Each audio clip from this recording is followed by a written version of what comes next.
ରାତି 12ଟା। ଘନ ଜଙ୍ଗଲ ମଧ୍ୟରେ ଏକ ପୁରୁଣା ଗାଁ। ଆପଣମାନେ ଜାଣିଥିବେ, ମାନେ ପୁରୁଣା ଗାଁ, ଲାଇଟ୍ ଫାଇଟ୍ କିଛି ନଥିବ, ଅନ୍ଧାର ହିଁ ଅନ୍ଧାର, ଧୂଆଁଧାର ଅନ୍ଧାର। ଏହି କାହାଣୀଟି ଘଟିଛି ଗୋଟିଏ ଗାଁରେ, ଯେଉଁଠି କେହି ମଧ୍ୟ ରାତିରେ ଯିବାକୁ ଭୟ କରନ୍ତି। ମୁଁ ଏସିଏମ୍ ବ୍ଲଗର ଆଜି ଆପଣମାନଙ୍କୁ ଏକ ହଣ୍ଟେଡ୍ ଗ୍ରାମକୁ ନେଇଯାଉଛି।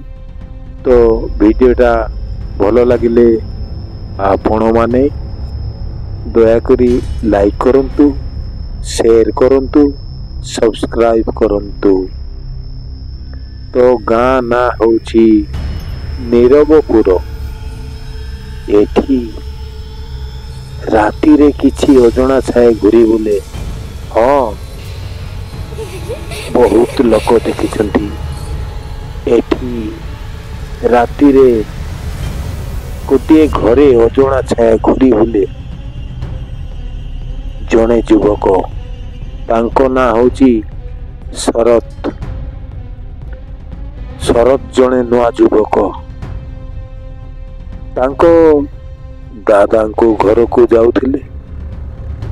ଷ୍ଟେସନ ଠାରୁ ସର୍ଟକଟ୍ ରାସ୍ତା ଧରି ବାହାରି ପଡ଼ିଲେ ସେଇ ଯୁବକ ଜଣକ, ଶରତ, ନୀରବପୁର ଆଡ଼କୁ।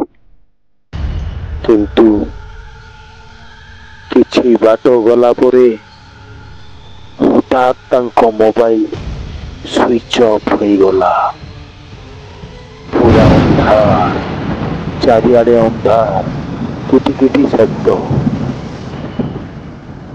ତା ସମ୍ମୁଖରେ ଗୋଟିଏ ଛାୟା ଦେଖାଗଲା। ଶରତ ଜଙ୍ଗଲ ମଧ୍ୟରେ ଏକ ଶାଢ଼ୀ ପିନ୍ଧି ଯୁବତୀ ଜଣକ ତା ଆଡ଼କୁ ମାଡ଼ି ଆସୁଛି। ସେ ଦେଖିଲା, କଣ କରିବ, ତା ଉପରେ କୋଉଠି ଆସୁଛି। କିନ୍ତୁ ସେଇ ଯୋଉ ଯୁବତୀ ଜଣକ ଦେଖିଲା, ପାଦଟା ତାର ପଲଟା ଥିଲା, ମୁହଁଟା ଆଉ କହିବିନି, ମାନେ ବିକୃତ ରୂପ। ତାକୁ ଦେଖି ଶରତ ଭୟରେ ଚିତ୍କାର କଲା। ଯେତେ ଚିତ୍କାର କଲା, କିନ୍ତୁ ଆଖପାଖରେ କେହି ବି ନଥିଲେ। ଯେତେ ଚିତ୍କାର ବି ଆଖପାଖରେ କେହି ବି ନଥିଲେ। କେହି ବି ଶୁଣିଲା ନାହିଁ ତା ଚିତ୍କାର। ପାଖରେ ଗୋଟିଏ ପୁରୁଣା ଘର ଦେଖାଯାଉଥିଲା। ସେଇ ଘରଟି ମାନେ ଚିତ୍ର ବିଚିତ୍ର ରକ୍ତ ଭିଜା କାନ୍ଥରେ ଭରପୁର। ବହୁତ ଭୟ ବିଭ୍ରାନ୍ତରେ ଥିଲା ସେ ଶରତ। ଭୟରେ ଶରତ ପଳାଇବାକୁ ଚେଷ୍ଟା କରି ସେଇ ଘର ଭିତରକୁ ପଶିଗଲା। ଘର ଭିତରେ ଆଉ କହନ୍ତୁନି, ଧୂଳି ମଳି ରକ୍ତ ଚିହ୍ନ ଗୁଡ଼ିକ ଦେଖି ହୃଦୟ ତାର ଫାଟିଗଲା। ହଠାତ୍ ଏକ ଚିତ୍କାର ଶୁଭାଗଲା, ବାପରେ ବାପ!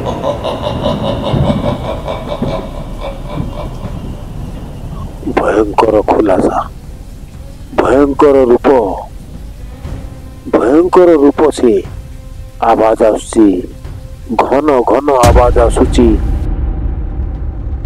ଜଣେ ସ୍ତ୍ରୀ ଲୋକର ଭୂତ ଆସୁଛି, ଚିତ୍କାର କରୁଛି। ଭୟଙ୍କର ରୂପ।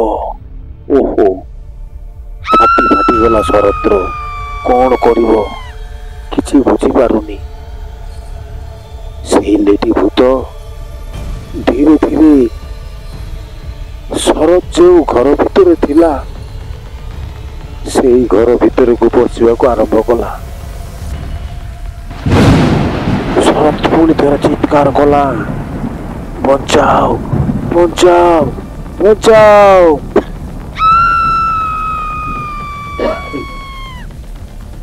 ଭୂତ କହୁଛି, ମୋ ହତ୍ୟା ଏଠି ହୋଇଥିଲା, ମୋ ଆତ୍ମା ଏଠି ଫସି ରହିଛି।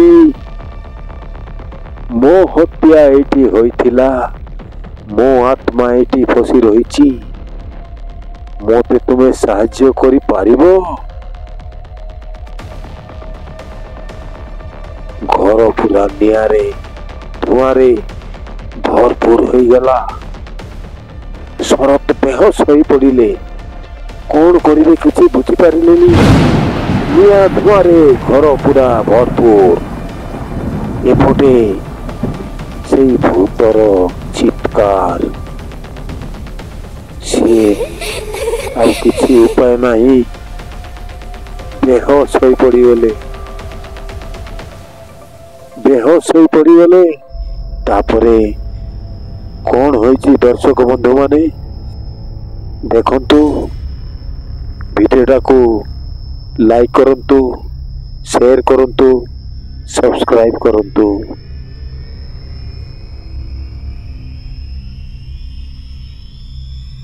ଆଗାମୀ ଦିନ ସକାଳେ କିଛି ଗାଁ ଲୋକ ଜଙ୍ଗଲକୁ କାଠ ଆଣିବା ପାଇଁ ଯାଇଥିଲେ। କିଏ ଗାଈ ଚରେଇବାକୁ ଯାଇଥିଲା, କିଏ ଛେଳି ଚରେଇବାକୁ ଯାଇଥିଲା। ସେଇ ଘର ଭିତରେ ଶରତକୁ ଅଚେତ ଅବସ୍ଥାରେ ଦେଖିଲେ। ସମସ୍ତେ ଅବାକ୍। ପୁଣି ସେଇ ଚିତ୍କାର। ସିଏ କହୁଛି, ମୋ ହତ୍ୟା ଏଇଠି ହୋଇଥିଲା, ମୋ ଆତ୍ମା ଏଇଠି ଫସି ରହିଛି। ମୋତେ ସାହାଯ୍ୟ କର। ଭୟଙ୍କର ରୂପ। ଶରତକୁ ଅଚେତ ଅବସ୍ଥାରେ ସେଇଠି ତାକୁ ଟେକି ଆଣି ତାଙ୍କ ଗାଁ ଅଭିମୁଖେ ବାହାରିଲେ। ସେମାନେ ଗାଁ ଅଭିମୁଖେ ବାହାରିଲେ। ସେଇ ଦିନ ଠାରୁ କେହି ନିରପୁର ଗାଁକୁ ରାତିରେ ଯିବା ଆସିବା ବନ୍ଦ କରିଦେଲେ। ଏପଟେ ଶରତର ଅବସ୍ଥା ଘାଏଲ। ସେ ଯେଉଁ ରୂପ ଦେଖିଥିଲା, ଜଣେ ସ୍ତ୍ରୀ ଲୋକ ତାକୁ କହୁଛି, ମୋ ହତ୍ୟା ଏଇଠି ହୋଇଥିଲା, ମୋ ଆତ୍ମା ଏଇଠି ଫସି ରହିଛି। ମୋତେ ତୁମେ ବଞ୍ଚାଅ, ମୋତେ ତୁମେ ସାହାଯ୍ୟ କର। ଗାଁ ଲୋକମାନେ ତା ଅଚେତ ଅବସ୍ଥାରେ ଶରତକୁ ନେଇଗଲେ ଗାଁକୁ। କେତେ ଗୁଣିଆ ଝାଡ଼ ଫୁଙ୍କ କଲା ପରେ ଥିଲା ଶରତ ଏବଂ ସେଠି ଯିବାକୁ ସମସ୍ତ ଗାଁ ବାସିନ୍ଦାଙ୍କୁ ବାରଣ କରିଛି। ସେହିଦିନ ଠାରୁ କେହି ମଧ୍ୟ ନିରବପୁରକୁ ରାତିରେ ଯିବା ବନ୍ଦ କରିଦେଲେ। ତ ଦର୍ଶକ ବନ୍ଧୁ ମାନେ, ଆପଣ ମାନେ ମଧ୍ୟ ଏମିତି ଜଙ୍ଗଲ ଭିତରେ ରାତିରେ କେବେ ଯାଆନ୍ତୁ ନାହିଁ। ବହୁତ ଅଘଟଣ ଘଟିପାରେ। ତେଣୁ ଏଇ ଭିଡିଓଟିକୁ ଗୋଟେ ଲାଇକ୍ କରନ୍ତୁ, ସେୟାର କରନ୍ତୁ ଏବଂ ସବସ୍କ୍ରାଇବ କରନ୍ତୁ। ରହୁଛି ଏସିଆନ ବ୍ଲଗରେ। ଧନ୍ୟବାଦ।